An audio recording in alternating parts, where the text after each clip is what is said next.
Good morning tropa! Today is January 16, 2025. Ngayong araw tropa, maganda yung kwento natin. Dahil ngayong araw mga tropa, susunduin na natin si tatay sa ospital. Ilalabas na natin ang ospital. Dinala si tatay January 8. So ilang araw si tatay sa ospital. So luckily and thank God, makakalabas na rin si tatay ng ospital. So ano pang inaantay natin? Samahan nyo ako from Cabuyao, Laguna. Dadayo tayo ng Dasmariñas, Cavite. And then ihahatid natin sa General Trias, Cavite. Tara! Lagari tayo ngayon mga tropa. Since rest day natin, buti na lang sakto, ngayon ilalabas ng ospital si tatay. So may ihahatid natin ng maayos sa kapatid ko. Kasi yung mangyayari, doon muna siya sa kapatid ko dahil mas maluwag, mas malapit sa bahay nila kung sakaling okay na si tatay. Ngayon kasama ko syempre yung misis ko. Say hi ma. Yan, kasama pa rin syempre si misis. Sa hirap at ginhawa, tandaan nyo mga tropa, kailangan magkasama kayo mag-asawa. Diba? Yan yung sinumpaan natin. Sa hirap at ginhawa. So now we are approaching Dasmariñas, Cavite. So sa kalaman na lahat, confined si tatay sa De La Salle Medical Center located sa Kadiwa, Dasmariñas, Cavite. Medyo malayo dito sa Cabuyao, Laguna. So since doon ng pinakamalapit na ospital na tumanggap kay tatay, kaya doon siya na-confine. Good morning Mudra!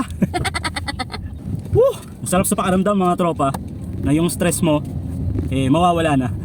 So hindi ko na masyadong iisipin si tatay kasi yung mangyayari, tutuloy yung medication niya doon sa kapatid ko. Sana madali yung recovery ni tatay kasi ngayon maaliwalas na yung itsura niya. Kaso yung pananalita niya limitado pa rin. Yung memory niya unti-unti bumabalik na rin. So thank God talaga. Thank you talaga Lord. Hindi lang sa blessing pati din sa mga ganitong pagsubok hindi mo kami pinapabayaan. So, maraming salamat din nga pala mga tropa. Yung isang araw kasi pinost ko sa social media yung sabi kong hindi magandang balita. So marami yung nagbigay ng kanilang saloobin ng mga prayers. So sa lahat ng mga tao na nagbigay ng prayers para sa akin at sa aking tatay, maraming salamat po. Alam nyo ba, nakakatuwa mga katropa kasi karamihan sa mga nabibigay ng mga ganong mensahe hindi ko kilala, yung mga followers natin. So maraming salamat po talaga sa inyo. Maraming salamat po, nakakataba ng puso. Kasi personal na bagay na yon, personal na buhay, pero nandiyan pa rin kayo. Sa akin naman dapat, tutusin personal na dapat yun, hindi ko na dapat binablog. Kaso sa mundo natin ngayon, parang yun yung way of expression or way ko para ilabas yung nasa loob ko.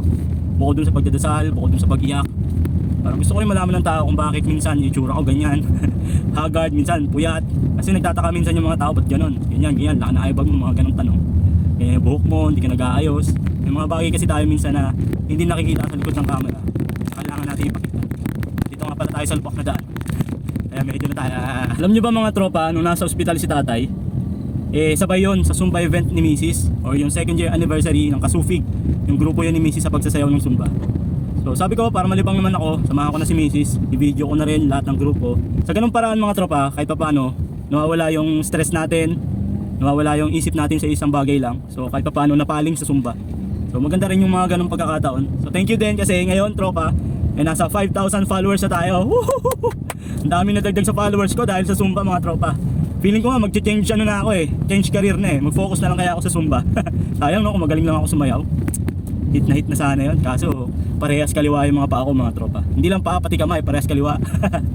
So maraming salamat sa mga new followers natin dyan.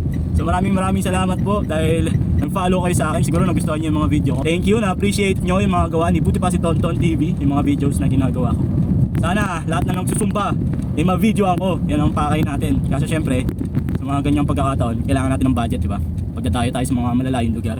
Nagagawa ko lang yan pag dito lang sa Cabuyao Pero if malayong lugar, kasi may pasok din ako, so hindi natin nagagawa. Alam ko mas marami pa marunong sumayaw, mas marami pa magagaling na hindi natin na-videoan. So alam ko napakagaling at napakaraming magaling sumayaw ng Zumba, diba? Tulad ni Mrs. Passion ni Mrs. So bigay natin yung hilig. Ngayon ang paproblemahin na lang namin yung mga gamot ni tatay tsaka laboratory.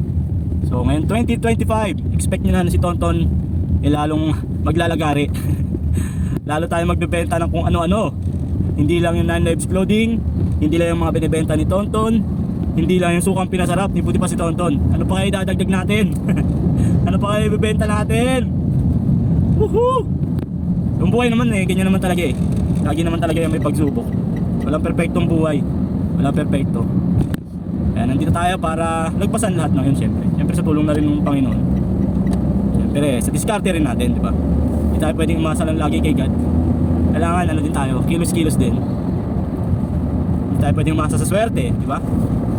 Kailangan diskarte, tiyaga, sipag. Siyempre tulungan dahil na kami ni Mrs. Tulungan sa hirap at ginhawa.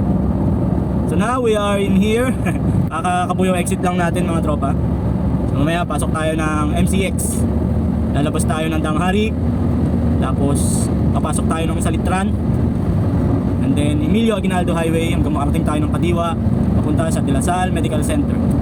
Then after nun, labas naman tayo, punta naman tayo ng General Trias Cavite. And then apilan tayo, balik tayo ng Cabuyao Laguna dahil mayroong practice ang Kasufig. So may practice si Mrs. around 7 PM.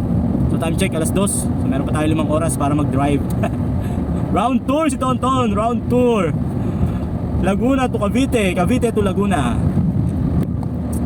Buti na lang meron tayong pang gas at pang toll gate. Paano kung wala? Di ba? Bali wala din ang sasakyan kung walang gas at toll gate. Oh Lord, thank you. Hindi mo talaga kami pinapabayaan. So sabi ko dun sa unang vlog ko, maghahatian namin magkapatid yung magiging bill ni tatay.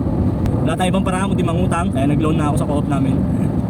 Then babayaran natin paunti-unti, di ba? Kasi hindi nasakop si tatay ng card ko. So di ba ganoon naman sa mga company, merong limit. Pag merit ka na, syempre priority mo na yung pamilya mo. Naubusan ako na sasabihin. Ikaw man, may sasabihin ka. Speechless. Speechless yung misis ko. Speechless kasi pagod. Sumba, tas naglaba. Yan. Oh, inupo. Ganda ng panahon mga tropa. Sunny day. Kaya naka-shades tayo ngayon mga tropa. Siyempre blessing na rin. Kasi lalabas na si tatay. Mamaya bibidyoan ko si tatay. Papakita ko sa inyo yung itsura ngayon ni tatay. So medyo maganda na yung itsura ni tatay. Katulad na yung itsura niya nung Pasko, bagong taon, saka yung birthday ng anak ko. Ganun na yung itsura niya ngayon. Mga ganun pangyayari tropa, no? Hindi mo talaga inaasahan. Kasi si tatay walang bisyo, walang alak, walang sigarilyo. Pero ganun pa rin eh, kahit ano talagang ingat mo. Buti na lang, walang bisyo si tatay, kaya madaling naka-recover. So binabantayan na lang namin ngayon eh, yung sugar niya. Tsaka syempre yung sa puso niya. Kasi tumaas yung presyon niya eh, kaya nagkaroon siya ng stroke. Yun yung sabi ng doktor sa amin, ang paliwanag ng doktor sa amin. But anyways, maraming salamat po sa lahat ng mga tropa natin dyan. Lalo na yung sa mga new followers natin. Thank you very much. Pagpipray na gumaling na agad yung tatay ko. Maraming salamat po sa inyo. Hindi ko man kayo kilala in person. Sa Facebook lang tayo nagkakilala. Eh, thank you. Maraming thank you sa inyo na. Lahat ng mga new followers ko, tinignan ko, mostly mga Zumba mommies. Kaya mapipilitan tuloy ako mag-cover ng mga Zumba. Baka next time, Zumba event na yung mga i-cover ko, di ba? Mga Zumba mommies na yung mga i-cover natin. So thank you sa pag-appreciate sa mga videos na ginawa ko. Maraming salamat po. At sa mga gusto pang ma-video o mailagay sa buti pa si Tonton page, Zumba lang kayo ng Zumba. Malay nyo, one day mapitikan ko rin kayo. For the record mga tropa, hindi po ako Zin instructor. Napagkamalan kasi akong Zin. Sabi, salamat Zin Tonton. So hindi po ako marunong sumayaw. Sana nga, I wish na marunong ako sumayaw para dalawa kami ni Miss na sumasayaw, di ba? Dapat sasayaw ka na rin. Dapat binibidyoin mo na rin yung sarili mo. Hindi ko nga kaya yung mga step natin eh. Siyempre gagayahin mo sa una lang, nung tingnan mo yung isang kasumba doon, may kasama rin asawa, nagsusumba na rin. Na-encourage ako ni Mrs. Magsumba na rin daw ako. Pag-iisipan natin. If the price is right, magsusumba ako. May bayad. Sarap ng gantong biyahe oh. Hindi masyadong traffic. Maliwanag, di ba? So, nasa na tayo? Baka lumampas tayo mahal, mapunta tayo ng Alabang. So nandito na tayo mga tropa sa Danghari. So paglabas natin dito, babaybayin natin yung Molino Road. And then papasok tayo ng Salitran. Tuloy-tuloy lang. Tuloy-tuloy lang ang biyahe hanggat meron tayong gas. At saka pang toll gate. Nagugutom na ako. Hindi pa ako nanananghalian. Isang mainit na kape at tinapay, okay na ako. So time check mga tropa, 2:56 na ng hapon. So nandito na tayo sa Kadiwa. So konting kempot na lang. Nandito na tayo sa ospital ng De La Salle Medical Center para sunduin si tatay. Tatay, nandiyan na kami. Uwi na tayo. So susunduin na natin si tatay mga tropa. Nakakatawa eh, ayaw sumakay ng ng wheelchair. Gusto niya maglakad agad. Alam mo yung sakit niya, lagnat lang. Ang tatay ko. Ako ligo, kumukapasa. Walang ligo, babaho. Walang ligo. Ay, salamat. Thank you Lord. Yan si tatay, nanonood na ng TV. Namiss niya yung TV. Doon kasi sa ospital, walang TV. So hindi pa siya pwedeng kumain ng solid. So mangyayari, lahat ng pagkain niya is dadaan sa ilong. Mostly mga ganito. Nalaman ko na yung mga kabatchmate ni tatay, marami palang tumulong kay tatay. So maraming salamat. Hindi ko na babanggitin yung mga pangalan nyo.